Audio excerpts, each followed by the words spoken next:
ನಿಮಿಷ ಈಗ ಎರಡನೇ ಉಪನ್ಯಾಸ. ಈ ಸುಮಾರು ಒಂದು 3 ವರ್ಷ ನಮಗೆ ಸಮಯ ಎಷ್ಟಿದೆ? 4 ನಿಮಿಷ.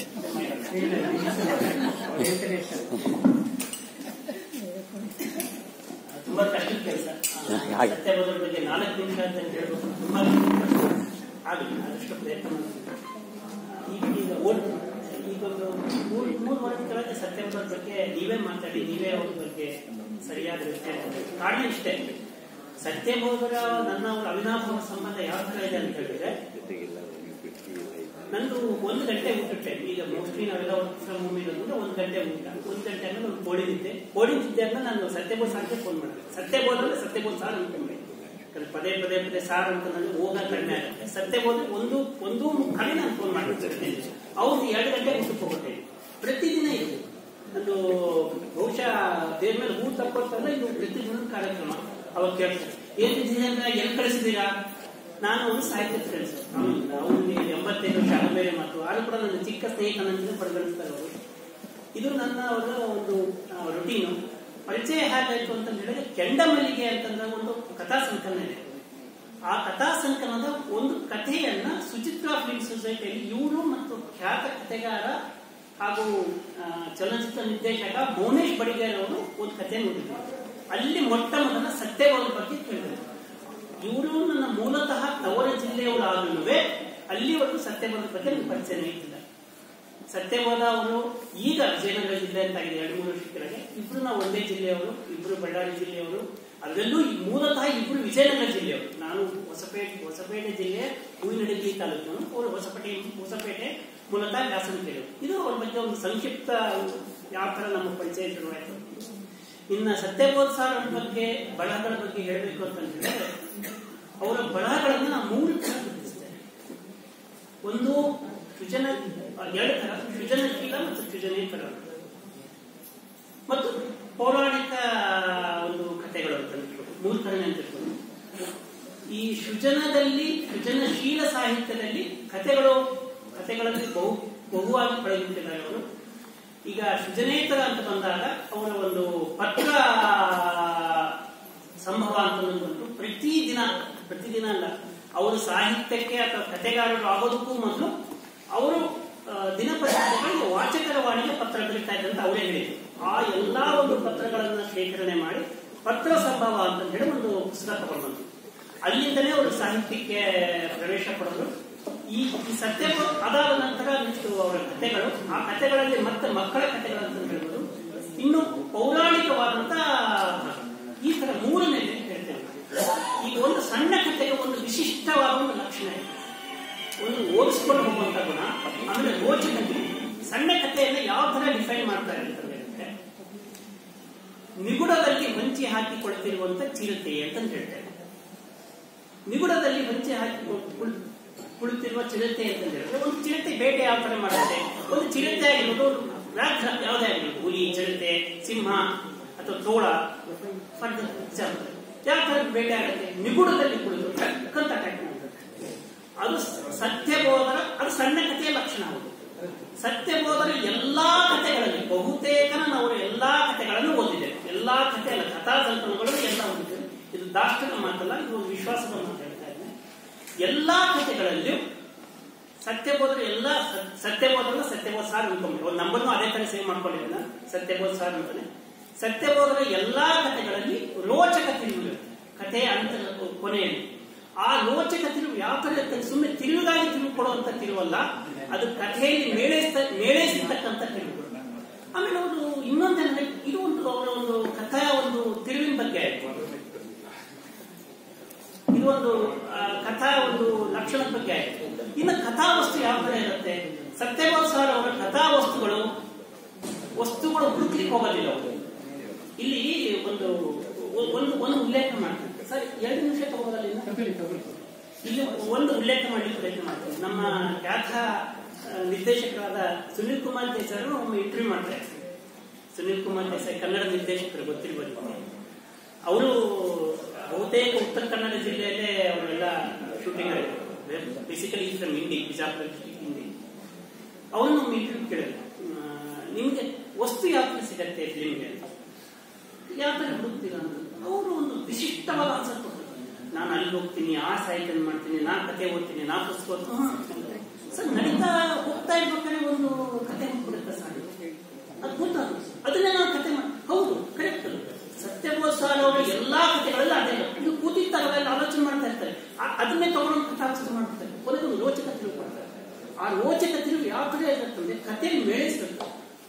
ಅದು ಒಂದು ಸತ್ಯಬೋಧದ ಸಣ್ಣ ಕಥೆಗಳ ಬಗ್ಗೆ ಸಮಾಜ ಮುಕ್ತಿಗಳಿಂದ ಓಡ್ತಾ ಇದ್ದೀನಿ. ಇನ್ನ ಮಕ್ಕಳ ಕಥೆಗಳನ್ನು ನಾನು ಅಷ್ಟಾಗಿ ಓದಿಲ್ಲ. ಇನ್ನು ಪತ್ರ ಸಂಭವ ಅಂತ ಹೇಳಿದ್ರೆ ಈಗಾಗಲೇ ಹೇಳಿದಂಗೆ ವಾಚಕರ ವಾಣಿಗೆ ಅವರು ಪತ್ರ ಬರೀತಾ ಇದ್ರು. ಈ ಪ್ರಜಾವಾಣಿಯಲ್ಲಿ ಆ ತೊಂದರೆ ಇದೆ, ಸಹಜವಾಗಿ ಆ ತೊಂದರೆ ಇದೆ, ಈ ತೊಂದರೆ ಇದೆ, ಆ ಮಿನಿಸ್ಟರ್ ಸರಿಯಾಗಿಲ್ಲ, ಇದು ಸರಿಯಾಗಿಲ್ಲ, ಸಹಜವಾಗಿ ನಮ್ಮ ಕ್ಷುಲ್ಲಕತನ ಇದೆಲ್ಲ ಅದನ್ನೊಂದು ಸಂಕಲನ ಮಾಡಿ ಅದನ್ನು ಪತ್ರ ಸಂಭವ ಅಂತ ಹೇಳಿ ತಗೊಂಡು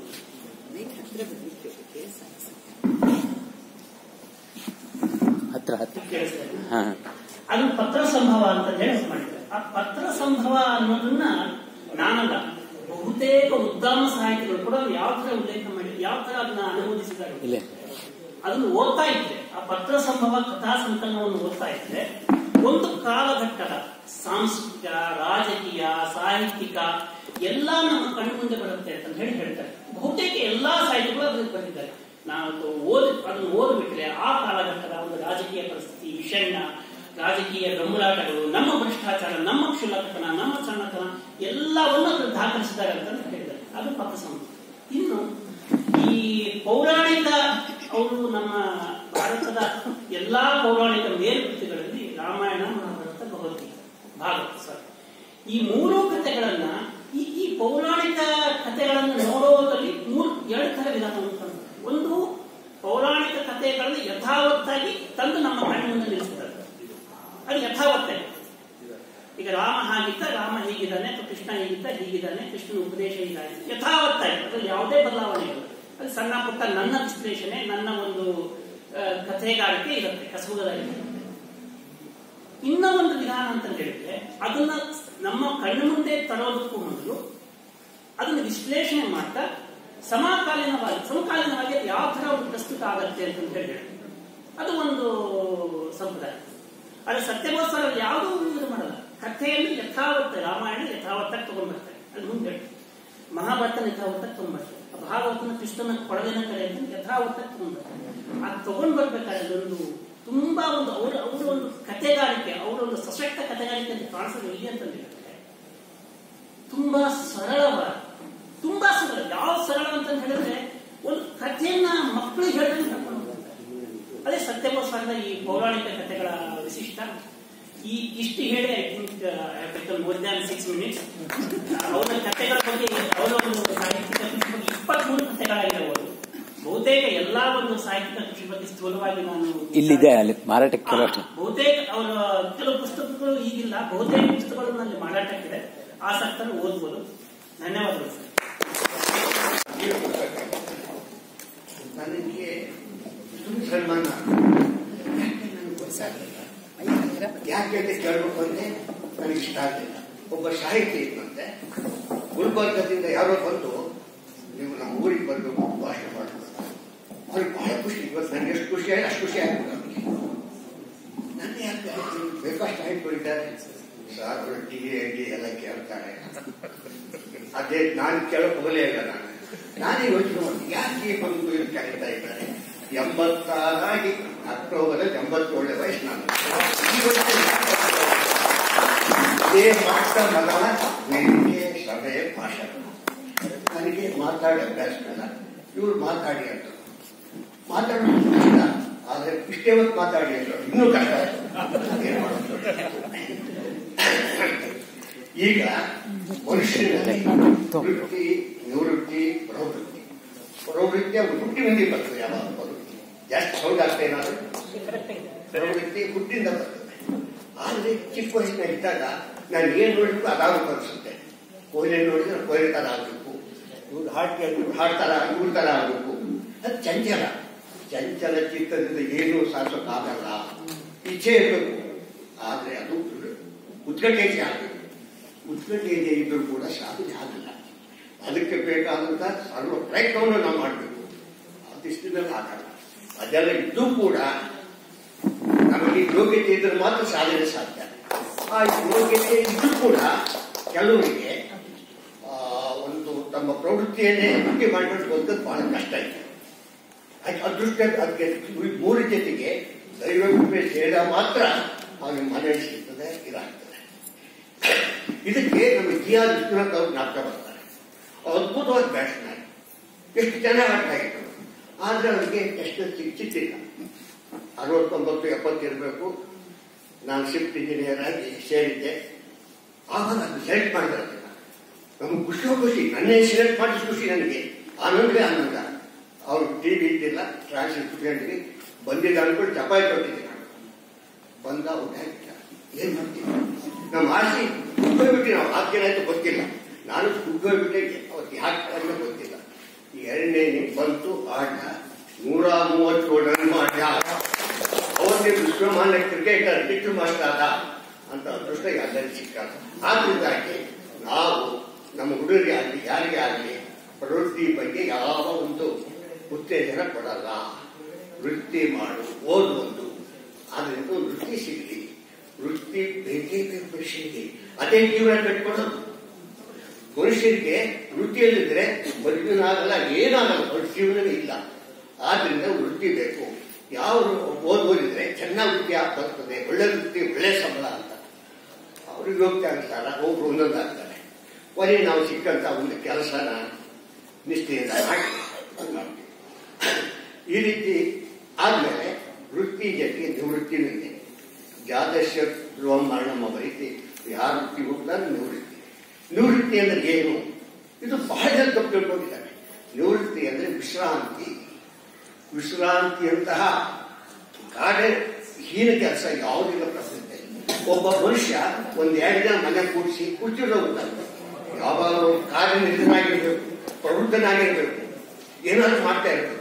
ನಾ ಹೇಳಿಸ್ತೇನೆ, ವೃತ್ತಿ ಆಗಿದೆ, ಜೀವನ ಕಟ್ಕೊಂಡಿದ್ದೀವಿ, ಮಕ್ಕಳನ್ನ ಕಲಿಸಿದ್ದೀವಿ. ಅದಕ್ಕೆ ಅವ್ರು ಹೇಳ್ತಾರೆ, ಸಾಕಪ್ಪ ನೀವು ಹೋಗಿಲ್ಲ, ವಿಶ್ರಾಂತಿ ಹೇಳೋದು ಬೇರೆ ಕೆಲಸ ಮಾಡಿ. ಇಲ್ಲಿ ನಿಮ್ಮ ಮಕ್ಕಳಿಗೆ ಯಾರು ಕೊಡ್ಬೇಕು, ನಾನು ಅವ್ರೇನಾಗ್ತಾರೆ ಯೋಚನೆ ಮಾಡಿ.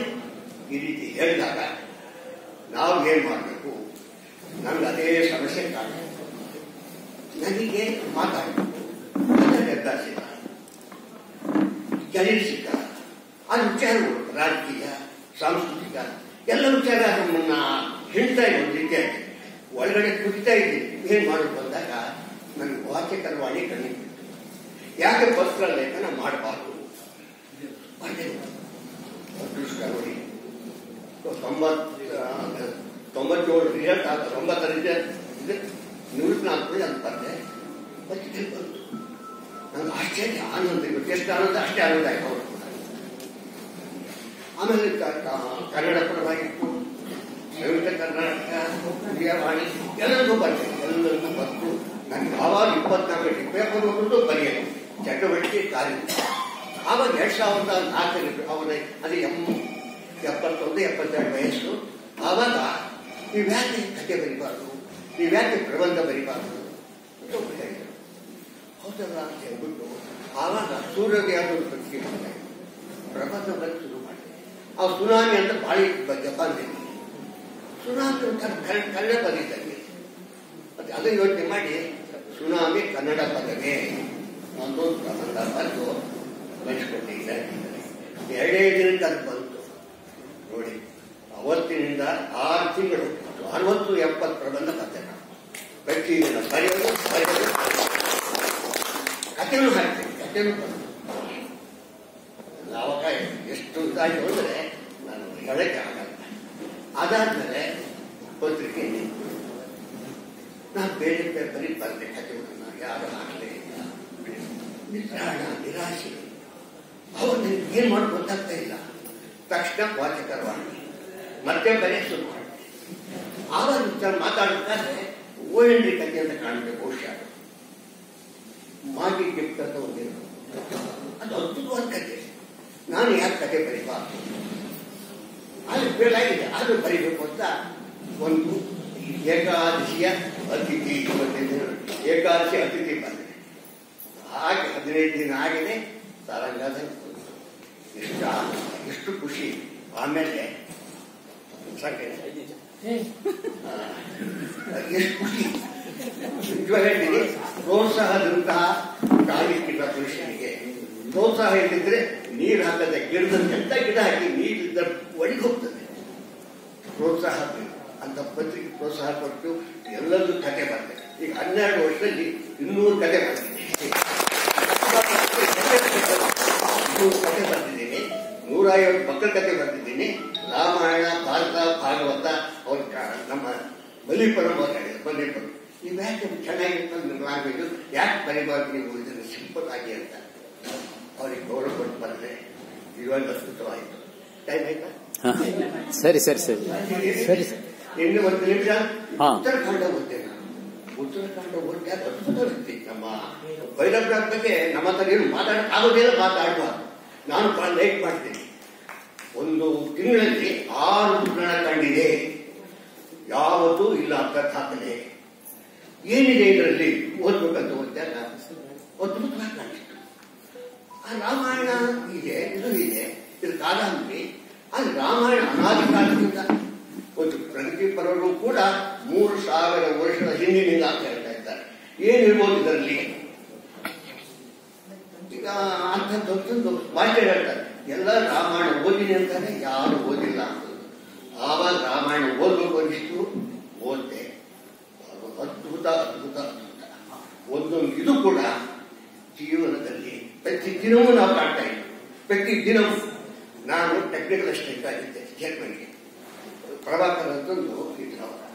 ಅವರು ಅದ್ಭುತವಾದಂಥ ವ್ಯಕ್ತಿ, ಸಿಂಪಲ್, ಬರೀ ಹಂಗೆ ಒಂದು ಆಗ್ತಿದ್ರು. ಚೇರ್ಮನ್ನೇ ಅದ್ಭುತ ಕೆಲಸ ಮಾಡಿ ಅವರು ಸೆಕ್ರೆಟರಿ ಆಗಿದ್ರು, ಚೀಫ್ ಸೆಕ್ರೆಟರಿ. ಒಂದು ಪ್ರತಿ ತಿಂಗಳು 5ನೇ ತಾರೀಕು ನಾವು 20 ಪಾಯಿಂಟ್ ಪ್ರೋಗ್ರಾಮ್ ಅಂತ ಇತ್ತು, ಅದು ಕೊಡ್ಬೇಕಾಗಿತ್ತು. ನಾವು ಇಡೀ ಇದನ್ನ ನಾನು ಎಲ್ಲ 46 ಡಿವಿಷನ್ ಇದ್ದು 44 ಡಿವಿಷನ್ ಟೆಕ್ನಿಕಲ್ ಆಗಿ ಏನೇನು ಮಾಡಿದ್ದಾರೆ, ಏನ್ ಕೆಲಸ ಆಗಿದೆ, ಏನ್ ಪೆಂಡಿಂಗ್ ಇದೆ, ಎಲ್ಲವೂ ಸೇರಿಸಿ ಕೊಡ್ಬೇಕಾಗಿತ್ತು. 6 ದಿನ ಕೊಟ್ಟಿದ್ದಿಲ್ಲ. ನಾನು ಹೇಳಿದ್ದು ಇಲ್ಲ ಸರ್ ಎಲ್ಲ ಕೊಟ್ಟಿದ್ದಾರೆ. ಅವರಿಗೆ ತಕ್ಷಣ ಮೆಸೇಜ್ ಕೊಡಿ, ನಾಳೆ ದಿನ ನಿಮ್ಮದೇ ಆದಂತ ವ್ಯವಸ್ಥೆ ಮಾಡ್ಕೊಂಡು ಇಲ್ಲಿಗೆ ಬಂದು 9 ಗಂಟೆ ಚೇರ್ಮನ್ ಕಾಣಬೇಕು ಅಂತದ್ದು ಕೊಟ್ಟೆ. ಭಾಳ ಭಯಂಕರ ಮೆಸೇಜ್ ಅದು. ಬೆಳಿಗ್ಗೆ 9 ಗಂಟೆಗೆ ಬಂದೇನೆ, ನಡುತ್ತಾ ಇದ್ದಾರೆ ಒಬ್ಬರಿಗೆ. ಏನು ಸತ್ಯವಾದ, ಏನಾಯ್ತು, ಏನಾಗಿದೆ? ಅಲ್ಲ ಸರ್ ಇಲ್ಲಿ ತಂದಿದ್ದೀವಿ, ಬನ್ನಿ ಕರ್ಕೊಂಡು ಬನ್ನಿ ಅಂತ ಹೋದೆ. ಇವರೆಲ್ಲ ಯಾರು? ಅದೇ ಸರ್ 6 ಜನ. ಯಾಕೆ ಇದು ಕೊಟ್ಟೆ ನೋಡಿ, ಈ ನಾನು ಚೀಫ್ ಮಿನಿಸ್ಟರ್ ಹತ್ರ ಹೋಗ್ಬೇಕು. ತಂದಿದ್ದಾರೆ ಸರ್, ಎಲ್ಲ ಮಾಡ್ತೀನಿ ಹೋಗಿ ಅಂತ ಅಷ್ಟೇ. ಇದೇ ಘಟನೆ ರಾಮಾಯಣದಲ್ಲಿದೆ. ಸುಗ್ರೀವ ಮತ್ತು ರಾಮ ಸ್ನೇಹ ಆಗಿರ್ತದೆ. ಸುಗ್ರೀವ ಸೀತಾನ್ವೇಷಣಿ ತೊಡಗಲ್ಲ, ಆರಾಮಾಗಿ ಬಿಟ್ಟಿರ್ತಾನೆ. ರಾಮನಿಗೂ ಪ್ರೀತಿಸಿ ಬರ್ತಾವಾಗ. ಲಕ್ಷ್ಮಣ ಅವರ ಅಣ್ಣ ಹೋದ ದಾರಿ ಇನ್ನೂ ಬಾರಿ ಮುಚ್ಚಿಲ್ಲ, ಹೇಳೋದು ಅವ್ರಿಗೆ ಕೇಳ್ತಾರೆ. ಈ ಮಾತಿಗೆ ಸುಗ್ರೀವ ನಡಿ ಹೋಗ್ತಾನೆ, ಗಡಗಡಂತ ಬರ್ತಾನೆ. ಯೋಚನೆ ಮಾಡಿ ಏನಾಯ್ತು ಈಗ? ರಾಮನಿಗೆ ಒಂದು ಬಾಸುಗ್ರೀವ ಅಂತ ಬಾಲಿ ಪುರುಷನು, ನೀನು ನನ್ನ ಪರಮ ಮಿತ್ರ, ನೀನು ಸಹಾಯ ಮಾಡ್ತೀಯ ಅಂತ ಕೇಳ್ತಾರೆ. ನೋಡಿ ಯಾವ ರೀತಿ ಇರ್ತಾರೆ, ಅದೇ ಸೇಮ್ ಇದು ರಿಪೀಟ್ ಆಗುತ್ತೆ. ಅದಕ್ಕೋಸ್ಕರವಾಗಿ ನಿವೃತ್ತಿ ಜೀವನ ಅಂದ್ರೆ ಅಲ್ಲ, ಪ್ರತಿಯೊಬ್ಬರು ಇವ್ರ ತರ ದೊಡ್ಡಬೇಕು. ಪ್ರತಿಯೊಬ್ಬರ ಶಕ್ತಿ ಇದೆ. ಆದ್ರೆ ಬಡ ಆಯ್ತು ವಯಸ್ಸಾಗ್ತದೆ ಅಂತ ಭಾವನೆ ಬರಿಸ್ಬಿಡ್ತಾರೆ ಬೇರೆಯವರು. ಅವ್ರು ನಿಜವಾಗಿ ವಯಸ್ಸಾಗ್ತದೆ. ಅದರಿಂದಾಗಿ ಒಬ್ಬರಿದ್ದಾರೆ 101 ವಯಸ್ಸು. ಅವ್ರು ನಿನ್ನೆ ದಿನ ವಿಜಯವಾಣಿಯಲ್ಲಿ ಬಂದಿದೆ, ಯಾರು ನೋಡಿಲ್ಲ. 16 ಜನ ಸ್ನೇಹಿತರು ತರಿಸ್ತಾ ಇದ್ದಾರೆ ಪತ್ರಿಕೆನ. ಆದರೆ 101 ವಯಸ್ಸಿನ ಭೀಮಾ ಝಾ, ಅವ್ರ ಪ್ರೊಫೆಸರ್ ಆಫ್ ಇಂಗ್ಲಿಷ್, ಅವರು ಅದನ್ನ ಫೋಟೋ ಬಂದಿದ್ದಾರೆ ಅಂತ ಹೇಳಿ ನೋಡಿ. ಎಷ್ಟು 101 ವಯಸ್ಸು ಲೆಕ್ಕಾಗಿ ಇದು ಅದ್ಭುತವೇ ಹೇಳಕ್ಕಾಗಲ್ಲ. ಟೈಮ್ ಅಲ್ಲ. ಅದರಿಂದಾಗಿ ಅವರಿಗೆ ಮುಖ್ಯವಾಗಿ ಕರೆದಿದ್ದಕ್ಕೆ, ತಾವೆಲ್ಲ ಕುತ್ಕೊಂಡು ಕೇಳಿದ್ದಕ್ಕೆ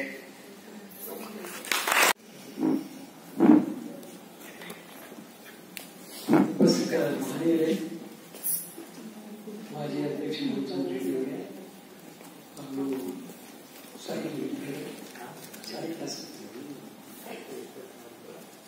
ಚಿಂತಾಮಣಿ ಕೊಡ್ಲೇಕರವರ ಪರಿಚಯ ಮಾಡುವ ಅಗತ್ಯ ಇಲ್ಲ. ಯಾಕಂದ್ರೆ ಈಗಾಗಲೇ ಅವರು ಸಾಕಷ್ಟು ಪತ್ರಿಕೋದ್ಯಮದಲ್ಲಿ ಅವರ ಕವಿಯಾಗಿ, ಕಥೆಗಾರರಾಗಿ, ವಿಮರ್ಶಕರಾಗಿ, ಪ್ರಬಂಧಕರಾಗಿ ಹೆಸರು ಮಾಡಿದ್ದಾರೆ. ಮೂಲತಃ ಅವರು ಗೋಕರ್ಣದವರು. ಸಾಹಿತ್ಯದ ಸದಭಿರುಚಿಯಲ್ಲಿ ಆಸಕ್ತಿಯುಳ್ಳ, ಸದಭಿರುಚಿಯ ಸಾಹಿತ್ಯದ ಹವ್ಯಾಸವನ್ನ ಬೆಳೆಸಿಕೊಂಡು ಬಂದ ಗೋಕರ್ಣದ ಕೊಡ್ಲೇಕೆರೆ ಮನೆತನದಲ್ಲಿ ಅವರ ಜನನ. ತಂದೆ ಸ್ವತಃ ಶಿಕ್ಷಣ ತಜ್ಞ, ಹೆಡ್ ಮಾಸ್ಟರ್ ಮತ್ತು ಲಘು ಹಾಸ್ಯ ಪ್ರವೃತ್ತಿಯ ಸಾಹಿತ್ಯದ ಪ್ರಚೋದಕ. ಮೇಲಾಗಿ ಗೌರೀಶ್ ಕಾಯ್ಕಿಣಿಯವರಂಥ ಖ್ಯಾತ ಸಾಹಿತಿಗಳ ಸಂಸರ್ಗದಿಂದ, ಸಂಪರ್ಕದಿಂದ, ಪ್ರಚೋದನೆಯಿಂದ ವಿಶೇಷ ಪ್ರಭಾವಿತರಾಗಿ ಅದೇ ಸ್ಫೂರ್ತಿಯಲ್ಲಿ ಈ ಒಂದು ರೀತಿಯ ಸಾಹಿತ್ಯದ ಸಂಸ್ಕಾರವನ್ನ ಅವಳು ಬಹಳ ಚೆನ್ನಾಗಿ ನಡೆಸಿಕೊಂಡು ಬಂದು ಇವತ್ತು ಕವಿಯಾಗಿ, ಕಥೆಗಾರರಾಗಿ, ಕಾದಂಬರಿಕಾರರಾಗಿ, ಪ್ರಬಂಧಕಾರರಾಗಿ ಹೆಸರು ಮಾಡಿದ್ದಾರೆ. BSN ನಲ್ಲಿ ಅವರು ಕೆಲಸ ಮಾಡುತ್ತಿದ್ದರು. ವೃತ್ತಿಯಲ್ಲಿ, ಪ್ರವೃತ್ತಿಯಲ್ಲಿ ಈ ಸಾಹಿತ್ಯದ ಅಂಶವನ್ನು ಎಂದೂ ಮರೆಯದೆ ಅದರ ಸ್ಪಂದನೆಗೆ ಸಾಕಷ್ಟು ಅವಕಾಶವನ್ನಿಟ್ಟು ತಮ್ಮ ಕಲ್ಪನಾ ಲೋಕದ ಭಾವನೆಗಳನ್ನೆಲ್ಲ ಬಹಳ ಚೆನ್ನಾಗಿ ಭಟ್ಟಿ ಇಳಿಸಿ ಅದನ್ನು ಸಾಹಿತ್ಯದ ವಿವಿಧ ಪ್ರಕಾರಗಳಲ್ಲಿ ಅದನ್ನು ಭಟ್ಟಿ ಇಳಿಸಿದ್ದಾರೆ. ಅವರ ಸಾಹಿತ್ಯದ ಕೊಡುಗೆಗಳ ಬಗ್ಗೆ ಹೇಳುವುದಾದರೆ ಈ ಜಗತ್ತು, ಭೂಮಧ್ಯ ರೇಖೆ, ಗೋವಿನ ಹೆಜ್ಜೆ ಇತ್ಯಾದಿ 7 ಕವನ ಸಂಕಲನಗಳನ್ನು ಬಿಡುಗಡೆ ಮಾಡಿದ್ದಾರೆ. ಅವರ ಮಕ್ಕಳ ಕವನ ಸಂಕಲನಗಳನ್ನು ಕೂಡ ಸಿಂಡ್ರೆಲಾ, ಅಂಬ್ರೆಲಾ ಮತ್ತು ಓಕೆ ಮೇಕೆ ಮಕ್ಕಳಿಗಾಗಿ ವಿಶೇಷವಾಗಿ ಅವರು ಮುತುವರ್ಜಿ ವಹಿಸಿ ರಮಣ ಮಹರ್ಷಿ, ರವೀಂದ್ರನಾಥ್ ಠಾಗೋರ್, ನಾರಾಯಣ ಗುರು, ಗೌರೀಶ್ ಕಾಯ್ಕಿಣಿ, ವಿನೋಬಾ ಭಾವೆ ಇಂಥವರ ಜೀವನ ಚಿತ್ರಗಳನ್ನು ಅವರು ಬರೆದಿದ್ದಾರೆ. ಉಪ್ಪಿನ ಗೊಂಬೆ ಕವನ ಸಂಗ್ರಹಕ್ಕೆ ಪುದೀನ ಕಾವ್ಯ ಪ್ರಶಸ್ತಿ, ಮಯಾಗಿ ಮಾಂಗಿ ಕಥಾ ಸಂಕಲನಕ್ಕೆ ಮಾಸ್ತಿ ಪ್ರಶಸ್ತಿ, ಟಪಾಲು ಬಸ್ಸು ಪ್ರಬಂಧ ಸಂಕಲನಕ್ಕೆ ಕರ್ನಾಟಕ ಸಾಹಿತ್ಯ ಅಕಾಡೆಮಿ ಪ್ರಶಸ್ತಿ, ಮೈಮರೆತು ಕುಣಿವೆ ಕವಿತಾ ಸಂಕಲನಕ್ಕೆ ಕಾಂತಾವರ ಕನ್ನಡ ಸಂಘದ ಮುದ್ರಣ ಕಾವ್ಯ ಪ್ರಶಸ್ತಿ, ಸಾಹಿತ್ಯದ ಅವರ ಸಂಕಲನಕ್ಕೆ ಕಾಂಟ್ರಿಬ್ಯೂಷನ್ಗೆ BH ಶ್ರೀ ಪ್ರಶಸ್ತಿ, ಅಂತರಂಗದ ಆಕಾಶ ಸಂಶೋಧನಾ ಪ್ರಬಂಧಕ್ಕೆ ಹಂಪಿಯ ವಿಶ್ವವಿದ್ಯಾಲಯದಿಂದ ಡಾಕ್ಟರೇಟ್ ಪಡೆದಿದ್ದಾರೆ. ಇತ್ತೀಚೆಗೆ ಅವರು ಕಾಶಿ, ಪ್ರಯೋಗ, ಗಯಾ, ಅಯೋಧ್ಯ, ಚಿತ್ರಕೂಟ, ವಿಂಧ್ಯ, ಚಲವಾಹಿನಿ ಇತ್ಯಾದಿ ಭೇಟಿ ಮಾಡಿ ಬರೆದ ಪ್ರವಾಸ ಕಥನ ಇಂಡಿಯಲ್ಲಿ ಗಂಗೆ, ಆಯ್ದ ಕವನಗಳ ಸಂಗ್ರಹ ಚಂದ್ರದೀಪ, ಕಥಾ ಸಂಕಲನ ಭರತದ ಮಧ್ಯಾಹ್ನ, ಪುದೀನ ಅವರ ಸಮಗ್ರ ಗದ್ಯ ಸಾಹಿತ್ಯದ ಕುರಿತು ಬರೆದ ವಿಶೇಷ ಕೃತಿ ಕವಿಯ ಕನ್ನಡಿ ಈಗ ಅಚ್ಚಿನಲ್ಲಿದೆ. 2014ರಲ್ಲಿ ಗೋಕರ್ಣದಲ್ಲಿ ನಡೆದ ಕುಮಟಾ ತಾಲೂಕಿನ ಕನ್ನಡ ಸಾಹಿತ್ಯ ಪರಿಷತ್ತಿನ ಸಾಹಿತ್ಯ ಸಮ್ಮೇಳನದ ಅಧ್ಯಕ್ಷತೆಯ ಗೌರವ ಕೂಡ ಅವರಿಗೆ ಪ್ರಾಪ್ತವಾಗಿದೆ. ದೇಶದ ವಿವಿಧ ಪ್ರದೇಶಗಳಲ್ಲಿ ಅನೇಕ ಕವಿಗೋಷ್ಠಿಗಳಲ್ಲಿ ಭಾಗವಹಿಸಿದ್ದಾರೆ. ಇವರ ಕೆಲವು ವರಗಳು ಹಿಂದಿ, ತಮಿಳು, ತೆಲುಗು, ಇಂಗ್ಲಿಷ್ ಮುಂತಾದ ಭಾಷೆಗಳಲ್ಲೂ ಕೂಡ ಅನುವಾದಗೊಂಡಿದೆ. ಅವರ ಸೃಜನಶೀಲತೆಯ ಒಂದು ಉದಾಹರಣೆಯಿಂದ ನಾನು ನನ್ನ ಮಾತು ಮುಗಿಸದಿದ್ದರೆ ಅದು ಅಪೂರ್ಣವಾಗಿತ್ತು. ಅದಕ್ಕಾಗಿ ಒಂದು 10 ಸಾಲಿನ ಅವರ ಒಂದು ಸಣ್ಣ ಕವಿತೆಯನ್ನ ನಾನು ಓದಬಯಸುತ್ತೇನೆ. ಯಮುನಾ ನದಿ ಎಂದಿನಂತೆ ಹರಿಯುತ್ತಿರುವುದು, ಯಮುನಾ ನದಿ ಎಂದಿನಂತೆ ಹರಿಯುತ್ತಿರುವುದು, ಮಳೆಯೂ ಮತ್ತೆ ಅಂದಿನಂತೆ ಸುರಿಯುತ್ತಿರುವುದು. ಕವಿಯ ತವಳ. ಇಂದು ರಾತ್ರಿ ಕೃಷ್ಣ ಮತ್ತೆ ಹುಟ್ಟಿ ಬರುವನೆ, ಇಂದು ರಾತ್ರಿ ಕೃಷ್ಣ ಮತ್ತೆ ಹುಟ್ಟಿ ಬರುವನೆ, ವಸುದೇವನು ಬುಟ್ಟಿಯಲ್ಲಿ ಹೊತ್ತು ತರುವನೆ. ಅಂದಿನಂತೆ ಈ ರಾತ್ರಿಯೂ ಕಾರುಗತ್ತಲು, ಅಂದಿನಂತೆ ಈ ರಾತ್ರಿಯೂ ಕಾರುಗತ್ತಲು, ಮಳೆಯ ಸದ್ದೆ ತುಂಬಿರುವುದು ಸುತ್ತಮುತ್ತಲು. ಮಳೆಯದೇನು ದೊಡ್ಡದಲ್ಲ, ಮಳೆಯೇನು ದೊಡ್ಡದಲ್ಲ, ಕೃಷ್ಣ ಬರುವನೆ, ಯಮುನೆ ಕೇಳುತ್ತಿರುವನು, ಅವನು ಬಾರಲಿರುವನು. ಯಮುನಾ ನದಿ ಎಂದಿನಂತೆ ಹರಿಯುತ್ತಿರುವುದು, ಮತ್ತೆ ಅವನು ಬರುವನೆಂದು ಕಾಯುತ್ತಿರುವನು. ಕವಿಯ ಭಾವನೆ. ಕವಿಯ ಭಾವನೆಯಲ್ಲಿ ಒಳಗೆ ಹೋದಾಗ ಅದು ಒಂದು ರೀತಿಯ ಪ್ರತಿಸ್ಪಂದನೆ ಆಗುತ್ತೆ. ಈ ರೀತಿಯ ಒಂದು ಭೂತವನ್ನು ನೆನಪಿಸುತ್ತಾ ವರ್ತಮಾನದ ಮನನ ಮಾಡುತ್ತಾ ಭವಿಷ್ಯವನ್ನು ರೂಪಿಸಬಲ್ಲ ಧನಾತ್ಮಕ ವಿಶ್ವಾಸದ ಒಂದು ಆಶಾವಾದದ ಕವಿಮನದ ಪ್ರತಿಬಿಂಬವನ್ನು ಅವರು ಪ್ರತಿನಿಧಿಸುತ್ತಾರೆ. ಚಿಂತಾಮಣಿ ಕೊಡ್ಲೇಕೆರೆಯವರ ಇಂತಹ ಸಾಹಿತ್ಯ ಸೇವೆ ಇದೇ ರೀತಿ ಅಖಂಡವಾಗಿ ಮುಂದುವರಿಯಲಿ ಎಂದು ಹಾರೈಸುತ್ತಾ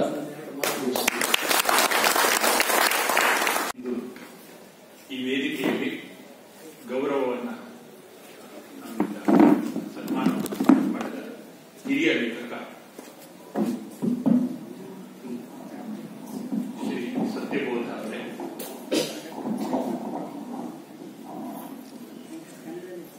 ಹಿರಿಯ ಫಿಸಿಯೋಥೆರಪಿಸ್ಟ್ ಡಾಕ್ಟರ್ ಕೆ.ಎಸ್. ನವೀನ್ ಅವರೇ,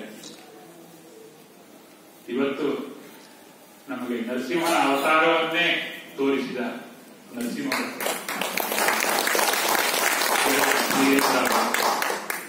ವಿಜಿ ಗಾಯತ್ರಿ ಅವರೇ ಹಾಗೂ ಇಲ್ಲಿ ನೆರೆದಿರುವ ಎಲ್ಲ ಬಂಧುಗಳ ಸಾಹಿತ್ಯ, ನನಗೆ ಗೊತ್ತಿದೆ ಇವತ್ತು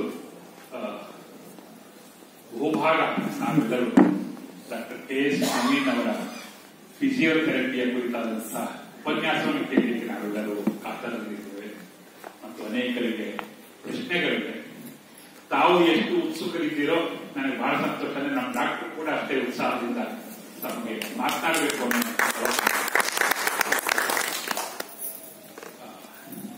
ಡಾಕ್ಟರ್ದು ಒಂದು ವಿಶೇಷವಾದ ರೀತಿಯಲ್ಲಿ ಪರಿಚಯ.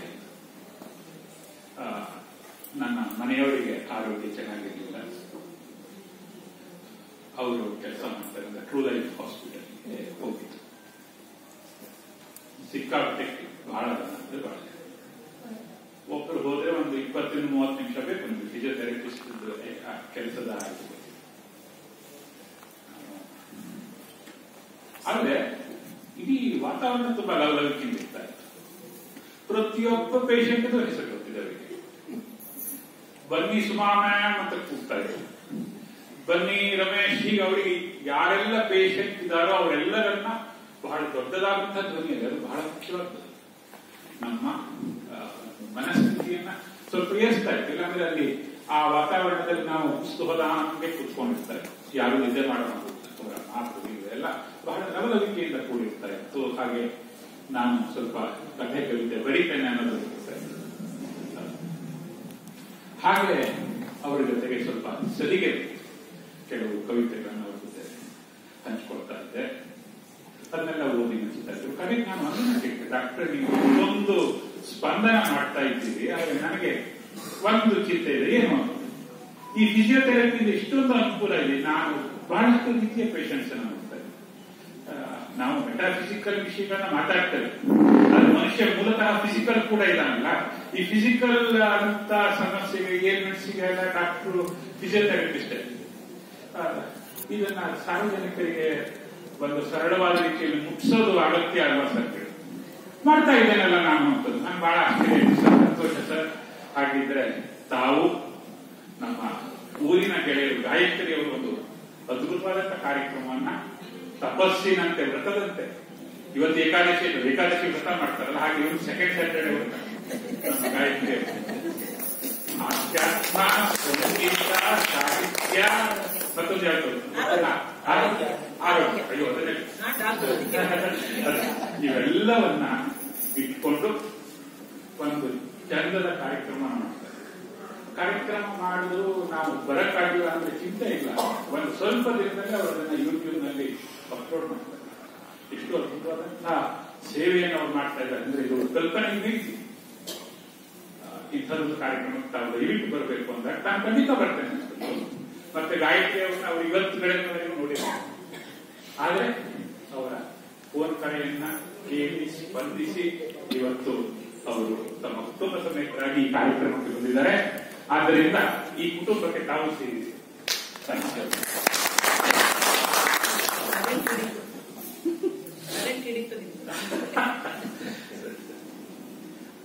ಅವರ ಪರಿಚಯದ ಕೆಲವು ಮಾತುಗಳನ್ನ ಆರಂಭಿಸಿದೆ.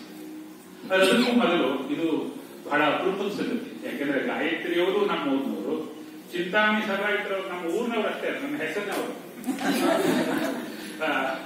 ಹಾಗಾಗಿ ಅವರು ನನ್ನ ಬಗ್ಗೆ ಎರಡು ಹೆಚ್ಚು ಪ್ರೀತಿಯನ್ನು ತೋರಿಸಿದ್ರೆ, ಆಮೇಲೆ ವೀರೇಂದ್ರ ಅವರಿಗಿಂತ 4 ನಿಮಿಷ ನನಗೆ ಜಾಸ್ತಿ ಕೊಟ್ಟಿದ್ರೆ ತಪ್ಪಿಲ್ಲ. ಆಮೇಲೆ ಚಿಂತಾಮಣಿ ನನ್ನ ಕವಿತೆಯನ್ನು ಓದ್ತಾ ಭಾವುಕರಾದಾಗ ನನ್ನ ಕವಿತೆ ಎಲ್ಲ ಮುಟ್ಟಿದೆಯಲ್ಲ ಅನ್ನೋದು ಒಂದು ಸಂತೋಷ. ಒಂದು ಸ್ಪಂದನ ಇದೆಯಲ್ಲ, ಇದು ನಾವು ಇಲ್ಲಿ ಒಂದು 50ರಿಂದ 60 ಜನ ಇರ್ಬೋದು, ದೊಡ್ಡದಲ್ಲ, 50-60ಕ್ಕಿಂತ ಇದು ಮುಂದಕ್ಕೆ ಹೋಗಿ ಮುಟ್ಟುವಂತಹ ಸಾಧ್ಯತೆಗಳನ್ನು ಹೊಂದಿರುವಂತಹ ಕಲಾಭಿರುಚಿಯುಳ್ಳ, ಸದಭಿರುಚಿಯುಳ್ಳ ಜನರ ಗುಂಪು. ಅದಕ್ಕೆ ದೊಡ್ಡದಾದಂತಹ ಒಂದು ನಮಸ್ಕಾರವನ್ನು ಸಲ್ಲಿಸ್ತೇನೆ. ಕಳೆದ ಆದಿತ್ಯವಾರ ಸೆಪ್ಟೆಂಬರ್ 8 ಅದು ನನಗೆ ಗೊತ್ತಿದ್ದಾಗ ಫಿಸಿಯೋಥೆರಪಿಸ್ಟ್ ಇದೆ, ವರ್ಲ್ಡ್ ಫಿಸಿಯೋಥೆರಪಿಸ್ಟ್. ಸೊ ಈ ಸಲದ ಥೀಮ್ ಕೂಡ ನಾನು ಪತ್ರಿಕೆಯಲ್ಲಿ ನೋಡ್ತಾ ಇದ್ದೆ. ಅದನ್ನ ಏನಿದೆ ಅಂತಂದ್ರೆ, ಕೆಳಬೆನ್ನು ನೋವು ಅದನ್ನು ತಡೆಗಟ್ಟಲು ಮತ್ತು ನಿವಾರಿಸಲು ಭೌತ ಚಿಕಿತ್ಸಕರು, ಫಿಸಿಯೋಥೆರಪಿಸ್ಟ್ ಏನು ಮಾಡಬಹುದು ಅನ್ನೋದರ ಬಗ್ಗೆ ಜಾಗೃತಿಯನ್ನ ಮೂಡಿಸುವಂತಹ ಒಂದು ಸ್ಲೋಗನ್. ಅದು ಈ ಸಲದ ಥೀಮ್. ಸೊ ಫಿಸಿಯೋಥೆರಪಿಯ ಬಗ್ಗೆ ನಾನು ತುಂಬಾ ಹೇಳಬೇಕಾಗಿಲ್ಲ, ಯಾಕಂದ್ರೆ ಇಲ್ಲಿರುವ ಎಲ್ಲರೂ ನನ್ನ ಆಜುಬಾಜಿನಲ್ಲೇ ಅಥವಾ ನನಗಿಂತ ಸ್ವಲ್ಪ ಹೆಚ್ಚು ವಯಸ್ಸಾದವರು ಇದ್ದೀರಿ. ನಮ್ಗೆ ಗೊತ್ತಿದೆ ನಮ್ಮ ಫಿಸಿಕಲ್ ಆದಂತಹ ಅನೇಕ ನೋವುಗಳಿರ್ತವೆ. ಅದು ಹೇಗೆ ಫಿಸಿಯೋಥೆರಪಿಸ್ಟ್ ಕೊಡುವಂತಹ ಕೆಲವು ಸೂಚನೆಗಳಿಂದ ನಾವು ಗುಣಪಡಿಸಿಕೊಳ್ಳಬಹುದು ಅನ್ನುವಂಥದ್ದು ನಮ್ಮೆಲ್ಲರಿಗೆ ಅದು ಗೊತ್ತಿರ್ತದೆ. ಇನ್ನು ಅದರ ಬಗ್ಗೆ ನಾನು ಮಾತಾಡಬೇಕಾದಿಲ್ಲ ಅಂತ ಕೊಡ್ತೇನೆ. ಆದರೆ ಡಾಕ್ಟರ್ ನವೀನ್ ಅವರ ಬಗ್ಗೆ ನಾನು ಹೇಳಬೇಕಾದ್ದು ನನ್ನ ಜವಾಬ್ದಾರಿ. ಅವರದ್ದು ಕ್ವಾಲಿಫಿಕೇಶನ್ಸ್ ಓದ್ತೇನೆ, ತಮಗೆ ಅದರಲ್ಲೇ ಒಂದು ಪರಿಚಯ ಸಿಗ್ತಿರ್ತದೆ. DPT, PPT, FPT, master of physiotherapy ಅನ್ಕೊಳ್ತೇನೆ, ಕರೆಕ್ಟಾ sir? PGCSM, CMP, NSET, CMT, CDN, MIAP, PhD scholar, consultant manipulative physiotherapist, neuro and ortho.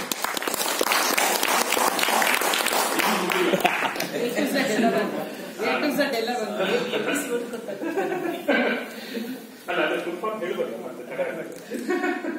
Service to Mankind, doctor ಕಾರ್ಡ್ನಲ್ಲಿ ಆಮೇಲೆ ಯಾರಿಗೆಲ್ಲ ಆಸಕ್ತಿ ಇರ್ತಾವ ಕಾರ್ಡನ್ನ ಗಾಯತ್ರಿ ಅವರ ತಗೊಳ್ಬಹುದು. ಸರ್ವಿಸ್ ಟು ಮ್ಯಾನ್ಕೈಂಡ್, ಮನುಕುಲಕ್ಕೆ ಸೇವೆ. ಇವತ್ತು ಈ ಸೇವೆ ಅನ್ನೋ ಶಬ್ದ ಬಹಳ ಉಗುರಾಗ್ತದೆ, ಆದರೆ ಡಾಕ್ಟರ್ ಇವತ್ತು ಈ ಸೆಕೆಂಡ್ ಸ್ಯಾಟರ್ಡೆ ಎಲ್ಲರೂ ಆರಾಮಾಗಿ ಮನೆಯಲ್ಲಿ ಇರಬಹುದಾದಂತಹ ಸಮಯದಲ್ಲಿ ಇಲ್ಲಿ ಬಂದಿದ್ದಾರೆ ಅನ್ನೋದೇ ಅವರ ಸೇವಾ ಮನೋಭಾವವನ್ನು ತೋರಿಸುತ್ತಾರೆ. ಅವರು ಫಿಸಿಯೋಥೆರಪಿ ವಿಭಾಗ, ಜುಪಿಟರ್ ಇನ್ಸ್ಟಿಟ್ಯೂಟ್ ಆಫ್ ಫಿಸಿಯೋಥೆರಪಿ, ಅದರಲ್ಲಿ ವಿಭಾಗ ಮುಖ್ಯಸ್ಥರಾಗಿ ಕೆಲಸ ಮಾಡ್ತಾ ಇದ್ದಾರೆ. ಹಾಗೆ ಬೆಂಗಳೂರು ಫಿಸಿಯೋಥೆರಪಿಸ್ಟ್ ನೆಟ್ವರ್ಕ್, BPN, ಅದರ ಉಪಾಧ್ಯಕ್ಷರು. ಹಾಗೆಯೇ ನೀವು ಬೆಸ್ಟ್ ಫಿಸಿಯೋಥೆರಪಿಸ್ಟ್ ಇನ್ ಇಂಡಿಯಾ ಅಂತ ಗೂಗಲ್ ಸರ್ಚ್ ಏನಾದ್ರು ಕೊಟ್ಟರೆ ಅಲ್ಲಿ doctor KS neuro and manipulative ಫಿಸಿಯೋಥೆರಪಿಯಲ್ಲಿ 27 ವರ್ಷಗಳ ಅನುಭವ ಇದೆ. ಗಾಯತ್ರಿ ಅವರು ಹೇಳಬೇಕು, ಸರ್ 27 ವರ್ಷ ಆದ ಕಾಣೋದಲ್ಲ ಸರ್, 27 ವರ್ಷ ಅನುಭವನೇ ಆಗಿದೆ ಅಂತ ಹೇಳ್ತಿರಲ್ಲ, ಫಿಸಿಯೋಥೆರಪಿಸ್ಟ್ ಹೌದಲ್ವಾ? ಹಾಗಾಗಿ ಮೆನ್ಷನ್ ಮಾಡಿದ್ದಾರೆ.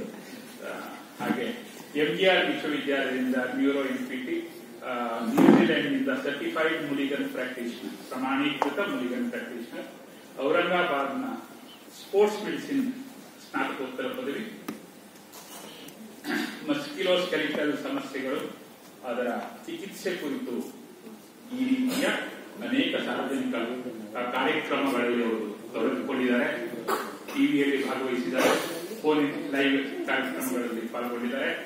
ರಾಷ್ಟ್ರೀಯ, ಅಂತಾರಾಷ್ಟ್ರೀಯ ವಿಚಾರ ಸಂಕಿರಣಗಳಲ್ಲಿ ಉಪನ್ಯಾಸವನ್ನು ನೀಡಿದ್ದಾರೆ.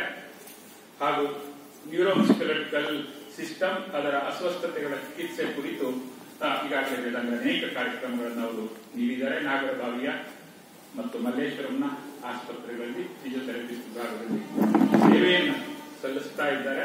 ಅತ್ಯುತ್ತಮ ಫಿಸಿಯೋಥೆರಪಿಸ್ಟ್, ಮಹತ್ವದ ಕೊಡುಗೆಯ ಪ್ರಶಸ್ತಿ, ಮಿರಾಕಲ್ ಡಾಕ್ಟರ್, ಪಾರ್ ಎಕ್ಸಲೆನ್ಸ್ ಮುಂತಾದವು. ದೀರ್ಘಕಾಲದ ನೋವು ನಿರ್ವಹಣೆ, ತಲೆ ತಿರುಗುವಿಕೆ, ತಲೆನೋವು ಹಾಗೂ ನರವೈಜ್ಞಾನಿಕ ಚಲನೆಯ ಅಸ್ವಸ್ಥತೆಗಳ ಚಿಕಿತ್ಸೆಯಲ್ಲಿ ವಿಶೇಷ ಪರಿಣತಿಯನ್ನು ಹೊಂದಿದ್ದಾರೆ. ಇದು ಡಾಕ್ಟರ್ ಕುರಿತು ನಾನು ನೀಡ್ತಾ ಇರುವಂತಹ ಪರಿಚಯ. ಆಮೇಲೆ ಈ ಸಂಘಟನೆ ಬಗ್ಗೆ ಡಾಕ್ಟರ್ಗೆ ಕೆಲವು ಮಾತುಗಳನ್ನು ಅವತ್ತೇ ಹೇಳಿದ್ದೆ. ಇಲ್ಲಿ ಅವರ ಕಡೆಯಿಂದ ನಾನು ಹೇಳೋದಿದ್ರೆ, ಇಲ್ಲಿ ನಿಮ್ಮೆಂದ ಡಾಕ್ಟರ್ ಸಿ.ಆರ್. ಚಂದ್ರಶೇಖರ್ ಅವರು ಒಂದು ಉಪನ್ಯಾಸವನ್ನು ನೀಡಿದ್ದಾರೆ. ಡಾಕ್ಟರ್ ಶಾಂತರಾಜಿ ಅವರು, ಡಾಕ್ಟರ್ ಮುರಳೀಧರ್ ರಾವ್ ನೇತೃತ್ವದಲ್ಲಿ, ಡಾಕ್ಟರ್ ಕೆ.ಎಸ್. ಪವಿತ್ರ, ಡಾಕ್ಟರ್ ದಿವಾಕರ್ ಹೃದಯ ತಜ್ಞರು, ಡಾಕ್ಟರ್ ನಾರಾಯಣ ಗುಡ್ಸೆ, ಡಾಕ್ಟರ್ ವಿಜಯಲಕ್ಷ್ಮಿ ಬಾಳಕಿ, ನನಗೆ ತಕ್ಷಣ ಬರ್ತಾ ಇರುವಂತಹ ಕೆಲವು ಹೆಸರುಗಳು. ಇವರೆಲ್ಲರೂ ಒಂದು ಸಾರ್ವಜನಿಕ ಕಾಳಜಿ, ಅಂದ್ರೆ ಹೇಗೆ ನಾವು ಆರೋಗ್ಯವನ್ನು ಕಾಪಾಡಿಕೊಳ್ಳಬಹುದು ಅನ್ನುವ ವಿಷಯದ ಕುರಿತು ಒಂದು ಸಾರ್ವಜನಿಕರಿಗೆ ಮುಟ್ಟಿಸಬೇಕು ವಿಚಾರಗಳನ್ನು ನಮ್ಮ ಆಶಯದಿಂದ ಬಂದಿದ್ದಾರೋ ಅದೇ ಬಗೆಯಲ್ಲಿ ತಾವು ಕೂಡ ಬಂದಿದ್ದೀರಿ. ತಮ್ಮ ಆಗಮನ ನಮಗೆ ನಿಜಕ್ಕೂ ಬಹಳ ಸಂತೋಷವನ್ನು ತಂದಿದೆ. ಆಮೇಲೆ ಪರಿಚಯ ಮಾಡ್ಲಿಕ್ಕೆ ಬಂದವರಿಗೆ ಒಂದು ಪರಿಚಯ ಮಾಡಿದ್ದು ಇವತ್ತೇ ಅಂಥದ್ದೊಂದು ವಿಶೇಷವನ್ನ ಇವತ್ತಿನ ಸಭೆಯಿಂದ ಮುಂದುವರಿಸಿದ್ದೀರಿ. ಹಿರಿಯರಾದ ಸತ್ಯಬೋಧರ ಬಗ್ಗೆ ಕೂಡ ನಾನು ಈ ಸಂದರ್ಭದಲ್ಲಿ ಕೆಲವು ಮಾತುಗಳನ್ನು ಆಡಬೇಕು. ಸತ್ಯಬೋಧರು ಹೆಸರು ಗೊತ್ತಿದೆ, ಕಥೆಗಳನ್ನು ಓದಿದೆ. ಒಂದ್ ದಿವಸ ನಮ್ಮ BSNL ನಲ್ಲಿ ನನ್ನ ಜೊತೆ ಕೆಲಸ ಮಾಡಿದ ಮಾರುತಿರಾವ್ ಅವರು ಫೋನ್ ಮಾಡಿದ್ರು. ಮಾರುತಿರಾವ್ ಸ್ವಭಾವ ಏನಂದ್ರೆ ಅವ್ರು ಮೊದಲು ನಗ್ತಾರೆ, ಆಮೇಲೆ ಕೆಲವರು ಮಾತಾಡಿ ನಗ್ತಾರೆ, ಮಾತಾಡ್ತಾ ನಗ್ತಾರೆ. ಇವ್ರದ್ದು ನಾನು ಗೊತ್ತಾಯ್ತಾ ಮಾರುತಿರಾವ್ ಅಂತ ಸರ್ ಗೊತ್ತಾಯ್ತು, ಮಾರುತಿರಾವ್ ಅಂದ್ಮೇಲೆ ಗೊತ್ತಾಯ್ತು. ಆಮೇಲೆ ವಿಚಾರ ಏನ್ ಮಾಡ್ತಂದ್ರೆ ಸತ್ಯಬೋಧ ಅವರು ನನ್ನ ಅಣ್ಣ ಅಂತ ಸರ್ ನೀವು ಸರ್ವಿಸ್ ನಲ್ಲಿದ್ದಾಗ ಒಂದು ದಿವಸ ಹೇಳಿದ್ರಲ್ಲ ಈ ಮಾತು. ಇನ್ನೊಬ್ಬರ ಹೆಸರನ್ನ ಮರೆತೆ ಸತ್ಯಬೋಧ ಅವರ ಇನ್ನೊಬ್ಬ ಮನೋಹರ್ ಅವರು ಕೂಡ ವೇದಿಕೆ ಇದ್ದಾರೆ. ಸತ್ಯಬೋಧ ಅವರು ಎಷ್ಟು ಪ್ರೀತಿಯನ್ನ ಅವರ ವಯಸ್ಸಿಗೆ ಹೋಲಿಸಿದರೆ, ನನಗೆ ವಯಸ್ಸಾಗಿದೆ ಅಂತ ನಂಗೆ ಅನಿಸ್ತಾ ಇರ್ತದೆ, ಅದು ಅವರ ಎಷ್ಟು ಪ್ರೀತಿಯನ್ನು ತೋರಿಸಿದ್ದಾರೆ ಅಂತಂದ್ರೆ ಅವರು ಈ ಒಂದು ಸಂಭಾಷಣೆಯ ಬಳಿಕ ಅವರ ಕಥಾ ಸಂಕಲನವನ್ನು ಕಳಿಸ್ಕೊಟ್ಟಿದ್ದಾರೆ. ಈ ಪ್ರೀತಿ ಬಹಳ ದೊಡ್ಡದು. ನಾನು ಅವರ ಕಥೆಗಳನ್ನು ಓದಿದ್ದೇನೆ ಮತ್ತು ಓದ್ತಾ ಇದ್ದೇನೆ. ಹಾಗೆ ವೀರೇಂದ್ರ ಅವರು ಕೂಡ ಒಬ್ಬ ಹೊಸ ಬರಹಗಾರರಾಗಿ ನನಗೆ ಬಹಳ ಆತ್ಮೀಯರು. ಹಾಗೂ ತಾವೆಲ್ಲರೂ ನಾನಾದ್ರೂ ಈ ವೇದಿಕೆ ಕನಿಷ್ಠ ಒಂದು 4-5 ಸಲ ಅಂತೂ ಬಂದಿದೆ. ಹಾಗೂ ಗಾಯತ್ರಿ ಅವರು ನನ್ನ ಇನ್ನು ಮುಂದೆಯೂ ಬರಬೇಕು ಅಂತ ಹೇಳಿದ್ದಾರೆ. ಬರಲಿಲ್ಲ. ಈಗ ಅವ್ರ ಮನೆ ಸತ್ಯನಾರಾಯಣ ಪೂಜೆ ಆದರೆ ಹೇಗೆ ನಾನು ಹೋಗ್ಲೇಬೇಕು, ಹಾಗೆ ಅವರು ಮಾಡ್ತಾ ಇರುವಂತಹ ಈ ಒಂದು ಸಾರ್ವಜನಿಕವಾದಂತಹ ಒಂದು ಒಳ್ಳೆಯ ಕಾರ್ಯದಲ್ಲಿ ಕೂಡ ನಮಗೆ ಸಾಧ್ಯವಾದಾಗಲೆಲ್ಲ ಕೈ ಜೋಡಿಸುವುದು ನಿವೃತ್ತಿಯ ಒಂದು ಸದುಪಯೋಗ ಅಂತೇಳಿ ನಾನು ಇವತ್ತು ಸತ್ಯಬೋಧ ಸಾಕು ಅಂತ ಕಾಣಿಸ್ತದೆ. 10 ನಿಮಿಷ ಆಗಿದೆ. ಎಲ್ಲರಿಗೂ ಧನ್ಯವಾದ. ಆಮೇಲೆ ಇವತ್ತು ನಾಗೇಶ್ವರ ಸೋದರಿ ವಿಶಾಲಾಕ್ಷಿ ಶರ್ಮಾ ಅವರು ಕೂಡ ಬಹಳ ಒಳ್ಳೆ ರೀತಿಯಲ್ಲಿ ವಿಚಾರಗಳನ್ನು 5 ನಿಮಿಷ ನನಗೆ ಬಹಳ ಇಷ್ಟ ಆಯ್ತು ಆ ಕಾರ್ಯಕ್ರಮ. ಇವ್ರಿಗೆ ಎಷ್ಟು ಮಾತಾಡ್ತಾರೆ ಅಂತ ಅನ್ಕೊಳ್ತಾ ಇದ್ದೆ. ಕೇವಲ 5 ನಿಮಿಷಗಳಲ್ಲಿ ಒಂದು ಅದ್ಭುತವಾದಂತಹ ವಿಚಾರ ನಮ್ಮೆಲ್ಲರ ಕಲೆಯಲ್ಲಿ ಮಣ್ಣಿನಲ್ಲಿ ಒಂದು ಬೀಜವನ್ನು ಇಟ್ಟಂತೆ ಇಟ್ಟಿದ್ದಾರೆ. ಅವರಿಗೂ ಕೂಡ ನಾನು